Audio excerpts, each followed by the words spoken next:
Boa tarde a todos. Vamos trabalhar a questão dos índices de dependência bancária um pouco mais a fundo e vou mostrar para vocês o quadrante corporativo de eficiência também. Então, nos índices de dependência bancária, eu procuro analisar o nível de dependência bancária da empresa, o grau de participações das instituições de crédito nos recursos investidos. Com base nesses indicadores, a gente pode ter uma visão do risco financeiro da empresa. Então, o primeiro índice é financiamento de ativo. Esse indicador informa qual a participação das instituições de crédito no total dos investimentos e qual o percentual de recursos da empresa que está sendo financiado pelos bancos ou financeiros. Os empréstimos e financiamentos são de curto e de longo prazo. Então, vou pegar total de empréstimos e financiamentos, dividir pelo total do ativo e multiplicar por 100. O outro indicador é a participação de instituições de crédito no endividamento. Este indicador mostra o percentual da participação dos recursos de instituição de crédito sobre o total de recursos de terceiros, capital de terceiros. Quanto menor, né, melhor. E daí eu estou usando recursos que não têm custo, né?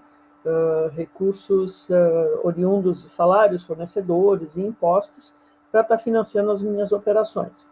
Então, a fórmula é total de financiamento de curto prazo, né, sobre capital, curto e longo prazo, né, sobre capital de terceiros.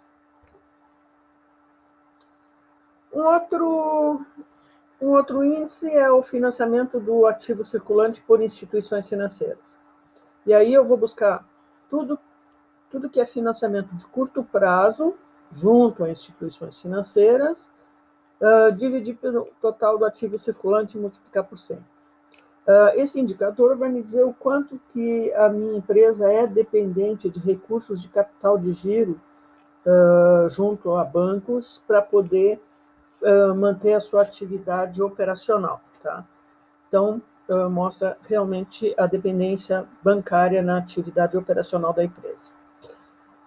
O outro índice é as duplicatas descontadas. Então, o total de duplicatas descontadas sobre duplicatas recebidas. Esse indicador demonstra a utilização das duplicatas receber para antecipar recebimentos por meio de empréstimos bancários, uma vez que as duplicatas podem ser oferecidas em garantia também. Tá? Quando esse percentual de duplicatas descontadas é muito alto, tá, a gente vê uma preocupação, porque a empresa está vendendo cada vez mais, ela está dando prazo e ela não está conseguindo grana. Então, ela pega essas duplicatas, vai ao banco e desconta elas para ter grana, para poder pagar aluguel, pagar salários, pagar tudo isso. Então, quanto maior esse indicador, pior é a situação da empresa. Tá? Bom, isso são os 4 indicadores que eu queria falar sobre dependência financeira, dependência de crédito, endividamento, né? E aqui eu queria trabalhar um pouquinho com vocês a questão do quadrante corporativo de eficiência entre empresas, né? Para a gente avaliar qual é a empresa que está em melhor situação para investir ou para emprestar ou análise que for. Tá? Bom, o quadrante corporativo foi criado com a finalidade de facilitar a comparação de eficiência entre empresas, de mesma atividade ou de atividades diferentes. Tá? Com a utilização do quadrante, a gente pode abordar os dois pontos principais na visão dos acionistas, que é a rentabilidade e lucratividade. A rentabilidade indica o retorno que o capital investido está tendo em função do lucro obtido. E a lucratividade diz respeito ao lucro que a empresa está obtendo com as suas operações financeiras, suas operações operacional, né? Para elaborar esse quadrante comparativo, a gente vai utilizar dois indicadores. O indicador de margem líquida, que informa a lucratividade líquida sobre as vendas geradas pelas operações da empresa, e o indicador de rentabilidade sobre o patrimônio líquido médio, que indica a rentabilidade do lucro, né, proporcional ao acionista. PL é o recurso investido pelo acionista na empresa, né, patrimônio líquido. Então, para a elaboração e montagem desse quadro comparativo, eu preciso definir alguns critérios mínimos de taxa de retorno que eu quero para o capital investido. Então, a primeira é, qual é a taxa média de retorno que eu tenho de uma aplicação financeira? Se eu não fizesse nada, deixasse meu dinheiro aplicado no banco na taxa Selic, né? E a outra coisa é uma taxa de um prêmio de risco, né? Eu preciso ter um prêmio de risco em função de a empresa, provavelmente, se ela quebrar, o setor onde ela está, coisa assim, não me entregar o resultado esperado. Então, um prêmio de risco que eu já exijo na saída, tá? A mesma coisa, esses cenários de taxa média de aplicação e prêmio de risco, o adicional de risco, é a mesma coisa quando o investidor está olhando emprestar dinheiro para empresas brasileiras. Ele olha assim, bom, eu vou emprestar dinheiro para a Braskem, mas a Braskem é uma empresa do setor petroquímico,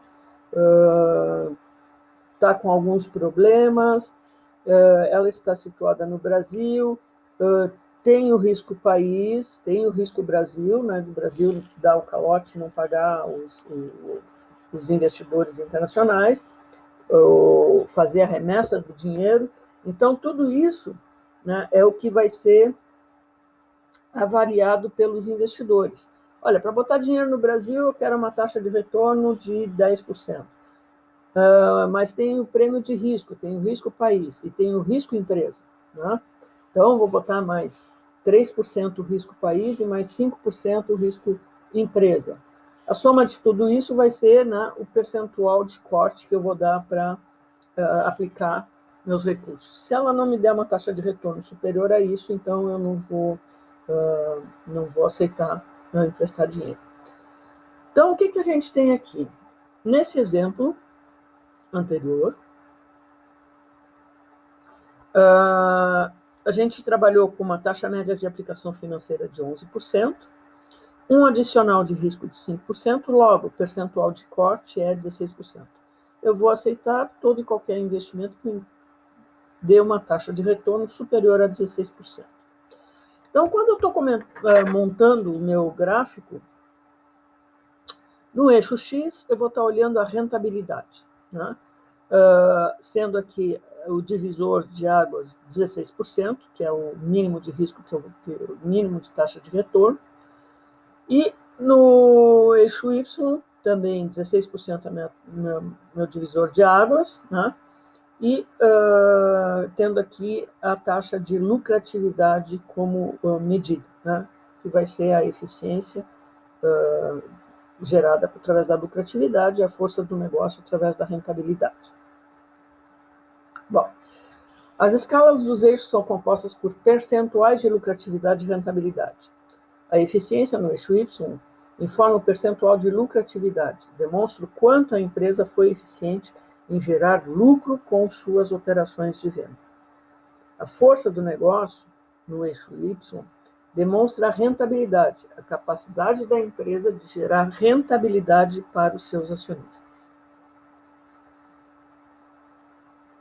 Voltando um pouco também aqui, quando eu tenho uma empresa que está aqui no quadrante 1, isto é, a taxa de retorno, a rentabilidade, é menor do que 16%, e a lucratividade é menor do que 16%, a empresa deveria estar adotando alguns critérios para rever o seu processo de gestão, rever o seu processo produtivo, rever um pouco toda essa situação.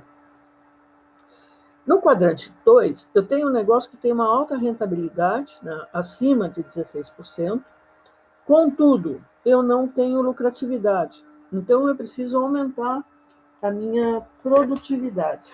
Aqui seria um pouco aquele caso da empresa, eu acho que é Sucesso, empresarial, onde a gente tinha o custo dos produtos vendidos representando 95% do preço de venda da mercadoria. Então, a empresa pode até dar lucro, né, ter uma rentabilidade, só que a lucratividade dela sobre as vendas é muito baixa, né?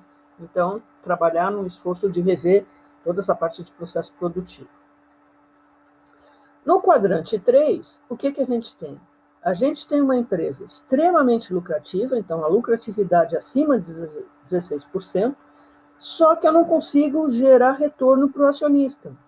Então, eu tenho uma grande lucratividade sobre os meus, sobre o investimento, sobre as vendas, né? E a maioria das empresas tem uma, que eu tenho percebido aí nos balanços que foram publicados agora no primeiro trimestre, tem margens bastante eficientes de 30%, 40%, 50% de margem sobre as vendas, margem líquida sobre as vendas. Só que no bottom line, lá no final, o lucro líquido para o acionista, muitas vezes o número é muito pequeno ou chega até a apresentar prejuízo.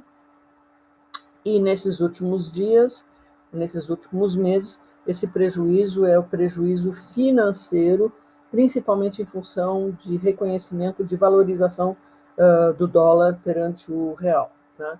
Então, eu não estou conseguindo, né, entregar rentabilidade aqui para os meus acionistas.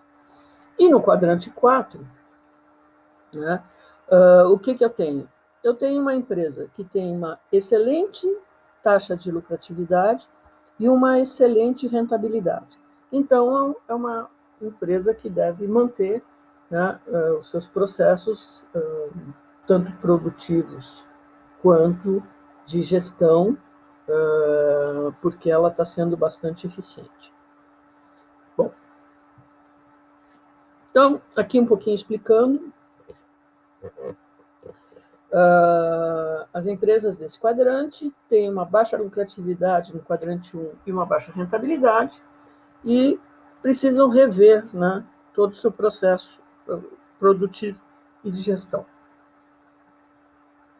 Já no quadrante 2, as empresas necessitam aumentar a sua produtividade, pois não estão conseguindo dar uma boa rentabilidade, para os acionistas, mas têm baixa lucratividade nas operações. E como isso aqui é possível? Boa rentabilidade com baixa lucratividade. É possível através de outras receitas operacionais, ou através de investimentos em coligadas e controladas, que eu reconheço a receita através de equivalência patrimonial. Então, é possível estar numa situação dessas, a empresa tem uma taxa de retorno interessante, só que a lucratividade é muito baixa. No quadrante 3, as empresas necessitam reduzir os seus ativos, pois estão conseguindo gerar bons lucros sobre as vendas, mas pelo alto valor dos ativos, sua rentabilidade fica comprometida. E aqui o ativo, de um modo geral, pode ser nível de estoque, pode ser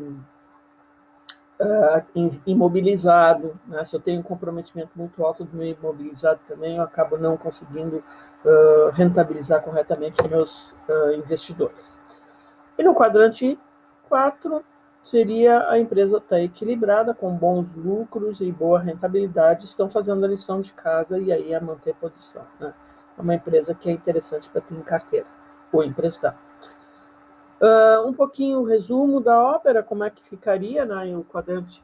Então, eu tenho essas análises, eu tenho 6 empresas. A empresa A tem uma margem líquida de 8,9 e uma rentabilidade do seu patrimônio líquido de 24,8. A empresa B tem uma margem líquida de 18 e uma rentabilidade do seu PL de 3,5.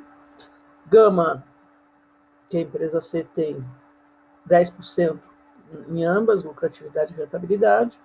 A empresa Alfa D tem uma margem líquida de 23 e uma rentabilidade sobre o PL de 20%. E a companhia Delta, que é a empresa E, tem uma margem líquida de 8% e uma rentabilidade de 20%. E a F, que é a Ômega, tem 4% de margem líquida e 6% de rentabilidade sobre PL. E como é que elas estariam dispostas aí no nosso quadrante corporativo? Então, a empresa A, 8,5% de lucratividade, então está mais ou menos por aqui, né? Com uma taxa de retorno, uma rentabilidade de 25%. Então, ela estaria situada mais ou menos aqui. Então, o que está faltando para essa empresa? É melhoria, né, de produtividade, margem líquida. Eu tenho que melhorar minha margem líquida. Se eu dou uma taxa de retorno sobre PL de 24%, por que a minha margem líquida é apenas de 8,96%? Eu preciso rever todo o meu processo produtivo, né? A empresa B. A empresa B, ela está aqui, ó. Ela tem, no quadrante 3, ela tem uma taxa de lucratividade de 18%, que é bom, só que a taxa de retorno para os acionistas é 3,5%, que é uma porcaria, né? Então, eu preciso efetivamente reduzir os meus ativos, melhorar a minha performance, né? Porque investimentos em ativos, seja estoques ou imobilizado, isso é um custo para a empresa e não gera retorno, né? Praticamente não gera nenhum retorno para o acionista. A empresa Gama está aqui no nível C, 10% e 10%, então tem que rever todo o processo de gestão. A empresa Alfa D, 23 e 20%, então ela está aqui 23% ela está mal posicionada aqui, 23% em lucratividade e 20%, que deveria estar aqui para o meio, aqui, um pouquinho mais para esse quadrante, de taxa de retorno sobre PL. Então, essa é uma empresa que está bem posicionada, está me dando acima de 16%, que é a minha taxa de corte aqui. A empresa Delta E me dá uma taxa de retorno sobre as vendas de 8% e uma rentabilidade sobre PL de 20%. Logo, essa daqui também tem que estar revendo a questão de produtividade, né, o ganho de produtividade. E a empresa Ômega F, ela está aqui embaixo, ela me rende 4% de taxa de margem líquida e 6% de taxa de retorno sobre o PL. Então, essa é uma empresa que realmente está muito mal das pernas e precisa, né, melhorar bastante a parte de gestão da empresa, né? Então, isso é um pouquinho que eu queria estar apresentando para vocês. Eu estou encaminhando junto com esse vídeo exercícios para vocês estarem trabalhando ainda essa questão de indicadores de endividamento e indicadores de empresa, né, para a gente aperfeiçoar, né, o conhecimento de vocês sobre o assunto cada vez mais.